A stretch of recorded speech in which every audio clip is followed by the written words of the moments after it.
Welcome to Informed Sources on News Channel 3, where we talk about the week's big stories with local voices. I'm your host, Stephanie Skurlock. Thanks for joining us. In a moment, I'll introduce our panel, but first, here are tonight's hot topics.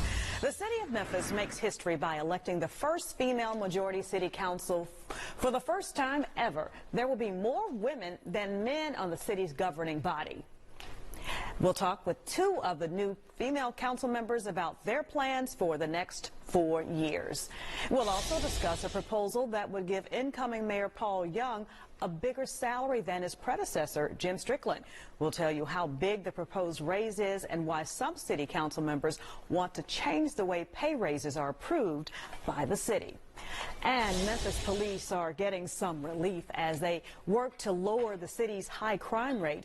Governor Bill Lee is adding more state troopers in Shelby County, but will that extra manpower actually help deter crime? Well, before we begin tonight's discussion, let's introduce our panel. I'm joined by two of the newest faces on the Memphis City Council for next year, Pearl Walker, who will be representing District 3, and Jerry Green, who will be representing District 2. I believe, Pearl Walker, your area is the Whitehaven area, is that correct? It's the east side of Elvis Presley, going across, taking in Oak Haven, most of Hickory Hill, Parkway Village, and Fox Meadows. Okay. Most people do associate it with Whitehaven, though. But it's that area That around entire it. area. That's a pretty big area of land. And you are representing District 2, and what neighborhoods are we talking about?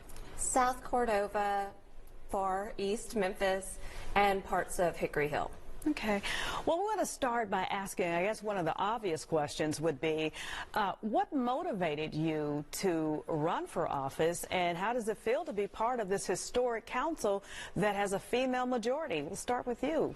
Well, I've been active in the community for 20-plus years, and I wanted to take this energy to the next level to affect policy that affects each and every one of us, and so I decided to seek the office of City Council. Okay, and how does it feel to be a part of this historic council? It feels wonderful. It's definitely a milestone, historic, and it speaks to where we are as a city and also in the country. More women are being elected to office, not just in Memphis and Shelby County, but all over.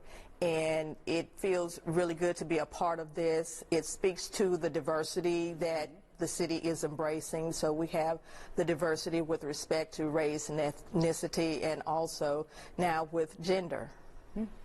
And Jerry, you threw your name in the hat. You had a good run for the first part of the race, and then you had a runoff. You won that.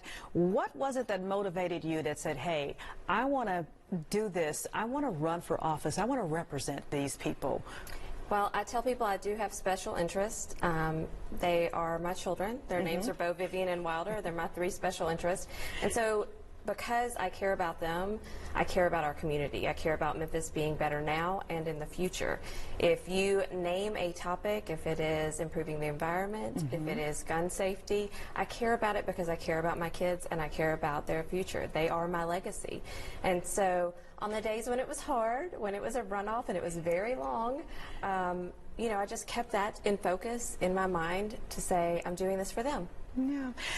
How do you see having a female majority council affecting the way policy is shaped and the decisions that you all will make?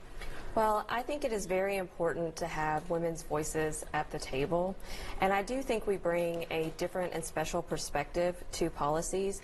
I know when the Dobbs decision came down, I knew immediately that that meant we would have more higher risk pregnancies and births here in Shelby County. We already have a high maternal mortality rate and fetal mortality rate, and it is worse for African American women here. And so I immediately, in my day job at the county, helped fund 2 certified midwives so that we could get those women the health care they need, those babies born healthy. My perspective as a woman brought that to the forefront for me. And it's things like that that I think I will be able to bring to the table, that my colleagues that are women will be able to bring to the table. Do you have any particular interest that you're bringing as a woman that may not have been on the forefront at the City Council? Well, I'm the founder and executive director of the I Love Whitehaven Neighborhood and Business Association, and our mission is to support neighborhoods by supporting small businesses. And although we do have a growing number of small businesses in Whitehaven and all across District 3, I would like to see more of those businesses being owned by females. And so we still have a ways to go in that area, but I would like to work toward funding opportunities to help these women achieve their dreams of being business owners. Never before in history has the council looked like this, you know, with the number of women I guess, overpowering the number of men that are on the council. What do you attribute that to women getting out to vote more? You think more women are voting, or I think just taking an interest in women candidates? I think, as Councilwoman-elect alluded to, across the nation, we're seeing a surge of both women becoming more interested in politics by voting and by running. I think that people are seeing their voices have not or are not being represented, and they've decided to take that leap of faith and step up. I know for me in particular, it is important that both my girls and my boys see that I can be a mom and more. And a lot of people are following the lead of other great women in politics. And so I think we'll continue to see it, and it'll be good for our community. Do you think women's presence matter on the council? Most definitely, because the majority of the city is female. The majority of the voters in Memphis and Shelby County are female. And a portion of the area that I represent, that whole entire southwest corner of Memphis, Shelby County in Tennessee, that is the largest African American voting bloc in the Mid-South, and it is mostly comprised of women. All right, so I know you all are looking forward to getting started. Swearing-in day is January 1st. You ready for it?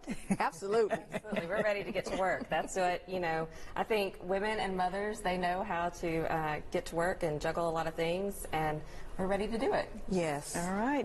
What is it? Shirley Chisholm said, if they don't give you a seat at the table, bring a folding chair. You all brought your folding chairs. All right. Thank you so much. We'll have more to talk about in just a moment. And when we come back, we'll shift our focus to pay raises. The City Council is considering a big bump in pay for our next mayor. We'll take a closer look at the proposal coming up next on Informed Sources.